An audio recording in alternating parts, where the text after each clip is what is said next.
आज की इस वीडियो में हम पढ़ने वाले हैं क्लास 12th की हिंदी का जो है आपका फिर से जो है हम स्टार्ट कर रहे हैं।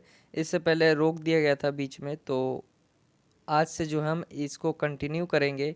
क्लास 12th की हिंदी के जो है हम समरी और इम्पोर्टेंट क्वेश्चन की वीडियोस जो है ला रहे थे, जिसमें आपका जो है चैप्टर नंबर 6 होना है आज की इस वीडियो में, तोड़ो, जिसका नाम है, और ये रघुवीर सहाय द्वारा लिखा गया है। ये आपको याद रखना है। और ये जो बुक है आपकी वो है अंतरा, और इसके आज हम समरी और इम्पोर्टेंट क्वेश्चन जो इस चैप्टर के निकलते हैं वो डिस्कस करने वाले हैं। काफ़ी दिनों से वीडियोस नहीं आ पा रही थी क्योंकि मेरे एग्ज़ाम चल रहे थे, तो अब से जो है कंटिन्यू वीडियोस आएंगे। इस चैप्टर को जो है तोड़ो जो है लिखा है वो है आपका रघुवीर सहाय जी ने। और ये जो है इस चैप्टर में जो है तोड़ो चैप्टर का नाम है। इसमें जो मानव है, मनुष्य है, उसकी जो पुरानी सोच है उसके बारे में जो है बताया गया है, किस प्रकार की सोच है और उसको दूर करने के लिए कहा गया है यहाँ पर। तो इस कविता में का जो नाम है तोड़ो है। देखिए जो है अब समरी देखते हैं हम इस चैप्टर की। जो समरी है तो इस कविता में जो है मनुष्य और उसके मन के बंजरपन, जैसे एक खेत जो है बंजर हो जाती है, तो वैसे ही जो है रघुवीर सहाय जी जो है वैसे ही एग्जाम्पल के साथ जो है आपको बताते हैं। जैसे कि एक ज़मीन है वो बंजर हो जाती है, वैसे ही मानव का जो सोचना है वो बंजर होता जा रहा है और उसको वापस लाने की बात की गई है। तो इसमें कवि ने मनुष्य से उसके मन के बंजरपन को दूर करके उसे उपजाऊ बनाने की बात कहता है। और कवि यह चाहता है कि मनुष्य क्या है, सृजन कार्य करे। यहाँ कवि जो है कहते हैं जिस तरह भूमि के बंजरपन को दूर करने के लिए हम किस चीज़ का यूज़ करते हैं, वो जो है भूमि को बंजरपन से जो है दूर करने के लिए भूमि के ऊपर फैले पत्थर और चट्टानों को क्या है तोड़ कर जो है रिस देते हैं, यानी समतल बना देते हैं, बनाना पड़ता है। उसी प्रकार मनुष्य को अपने मन में जो अविश्वास है और जो समाज की क्रोतियाँ है, आपने देखा होगा जो है समाज की जो क्रोतियाँ हो गई के बंधन है, पुराने पुराने ख्यालात के लोग हैं जो बहुत अभी भी समय पे होता है। जैसे एग्जाम्पल के लिए कि लड़कियों को पढ़ाना क्या चाहिए, उनको घर का ही काम करना है, घर में ही रहना है। तो ऐसी सारी जो सोच है इनकी, उन्हें तोड़ने के बारे में कहते हैं। और भी बहुत सारी है, लड़कियों की नहीं कह रहा मैं, और भी बहुत पुरानी सोच के ख्यालात के लोग हैं, उनके बारे में कहते हैं उन्हें तोड़ना पड़ेगा ताकि वह अपने मन को समझ सके। तब तक मनुष्य अपने मन में व्याप्त बाधाओं को उखाड़ नहीं फेंकेगा। जब तक क्या है, तब तक वह अपनी क्षमता को समझ नहीं पाएगा कि वह कैसा है। कवि कहते हैं कि अपने मन की उदासीनता को दूर कर श्रम करना चाहिए। और ये भी इस कविता में बताया गया है कि कैसे मनुष्य जो है अपने आप पर ही जो है विश्वास नहीं रख पा रहा है, अपने आप को ही दूसरों के सामने या समाज जो है उनको कमज़ोर कर रहा है, तो वो जो है धीरे धीरे क्या है नीचे होता जा रहा है। तो ऐसी सोच बनती जा रही है उसकी। तो उन उसीलिए जो है कवि ने यहाँ पर कहा गया है कि अपने मन की जो भी बाधाएं उनके मन में है, व्याप्त है, उनको उखाड़े फेंके, और तभी जो है अपनी जो क्षमता है, अपनी जो ताकत है वो समझ पाएगा। कवि कहते हैं अपने मन की उदासीनता को दूर करने के लिए हमें क्या है, मेहनत करनी चाहिए, श्रम करनी चाहिए।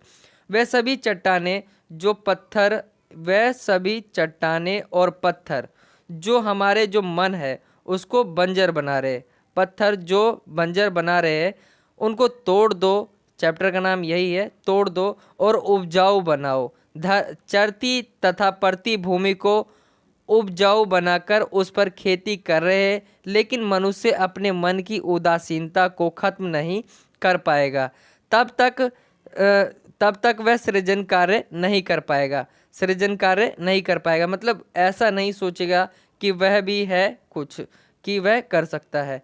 इसीलिए क्या है, इसीलिए कवि कहते हैं कि जब मिट्टी में रस होगा अर्थात उपजाऊपन होगा, तभी तो वह बीज को पोसेगी। मतलब बीज को क्या है, जो है उसको जैसे माँ एक बेटी को जैसे पालती है, बेटे को पालती है, वैसे ही ज़मीन जो है वो उसे बीज को जो है पोसेगी। यह बीज जो है आगे चलकर फसल का रूप ले लेता है।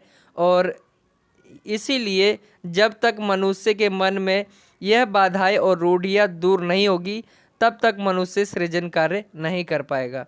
तो ये सारी चीज़ें जो बताई गई है, खास करके जो मनुष्य है वो कैसे अपने आप को, अपने आप पर से जो है विश्वास खोता जा रहा है और जो है वो दिन ब दिन जो है गिरता जा रहा है।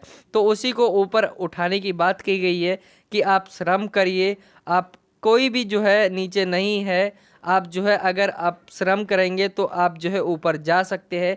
ऐसी सारी चीज़ें बात कही गई है इसमें। तो यही था इस समरी में। आई होप कि आपको समझ आ गया होगा।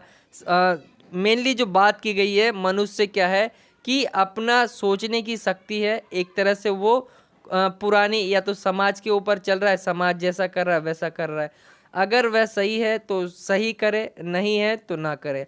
ये सारी चीज़ें कही गई है इसमें। और मनुष्य को क्या है कि सोचने के लिए कहा गया है। इसके जो क्वेश्चन निकलते हैं इंपॉर्टेंट क्वेश्चन, दो इंपॉर्टेंट क्वेश्चन है इस चैप्टर के। जो तोड़ो है कविता, इस चैप्टर का ये आपको याद रखना है कि ये कविता किसके द्वारा लिखा गया है। ये अगर पंक्तियाँ दे दिया जाता है तो उसमें पूछा जाता है कवि का नाम क्या है। तो ये सारी चीज़ें पूछी जाती है, तो ये आपको ध्यान रखना है। सबसे पहला जो क्वेश्चन लिया गया है वो है कि पत्थर और चट्टान शब्द किसके प्रतीक है। पत्थर और चट्टान आपने देखा होगा यूज़ किया गया था। तो उसमें पूछा गया किसके प्रतीक है। तो तोड़ो कविता में जो है पत्थर और चट्टान बंधनों तथा बाधाओं के प्रतीक है। बंधनों तथा बाधाओं के प्रतीक है। बंधन और बाधाएं जो है मनुष्य को आगे जो है बढ़ने से रोकती है। इसलिए कवि जो है मनुष्य को इनको हटाने के लिए प्रेरित करता है। चट्टान हो गया आपका और पत्थर हो गया, उनको हटाने के लिए प्रेरित करता है। और उसके अनुसार यदि इनको पार पाना है तो इन्हें तोड़कर, मतलब इसको इस पत्थर या पहाड़ के पार या आपका चट्टान हो गया उसके पार जाना है आपको, तो क्या होगा, इसको तोड़ना पड़ेगा। इन्हें तोड़कर अपने रास्ते से हटाना पड़ेगा, तभी मंजिल पा सकते हैं। तो ये सारी चीज़ें हैं इस क्वेश्चन के आंसर में कि पत्थर और चट्टान का यूज़ जो है किस लिए किया गया है। तो मेनली जो यूज़ किया गया है कि जो भी आपके रास्ते में आ रहा है, चट्टान हो, पर्वत हो, पहाड़ हो, पत्थर हो, इनको अगर आपको पार करना है तो इसको तोड़कर जाना पड़ेगा। तो ये क्या है, बंधनों का प्रतीक था पत्थर और बाधाओं का।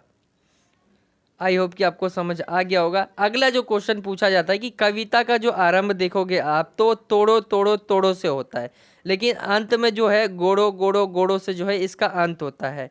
विचार कीजिए कि कवि ने ऐसा क्यों किया, ये आपको बताना है। तो इसका जो ये क्वेश्चन जो है बहुत इंपॉर्टेंट है, ये बहुत बार पूछा जाता है।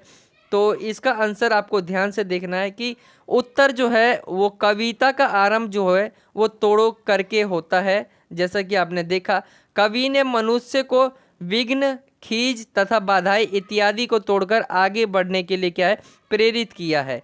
इन सब को तोड़ने के बाद ही मनुष्य के अंदर सृजन शक्ति का विकास हो सकता है। मनुष्य के सोचने और समझने की शक्ति का विकास होता है।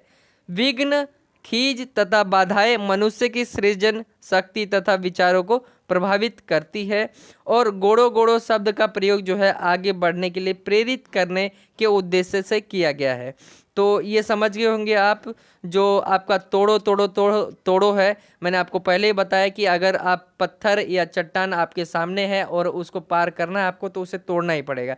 ये सारी चीज़ें मतलब आपको जो है समझने और सोचने की शक्ति का विकास करना है। और गोड़ो जो है उसका क्या है, उसको आपको प्रेरित करने के उद्देश्य से यूज़ किया गया है उस कविता में। आई होप कि आपको समझ आ गया होगा। और ये थे आपके दो इम्पोर्टेंट क्वेश्चन इस चैप्टर के, और यही था आज का ये वीडियो। आई होप कि आपको समझ आ गया होगा। इसके जो है इम्पोर्टेंट क्वेश्चन आपको ध्यान से देखने हैं, और इसमें जो आपकी कविताएं हैं एक बार आपको उनको भी देखना है।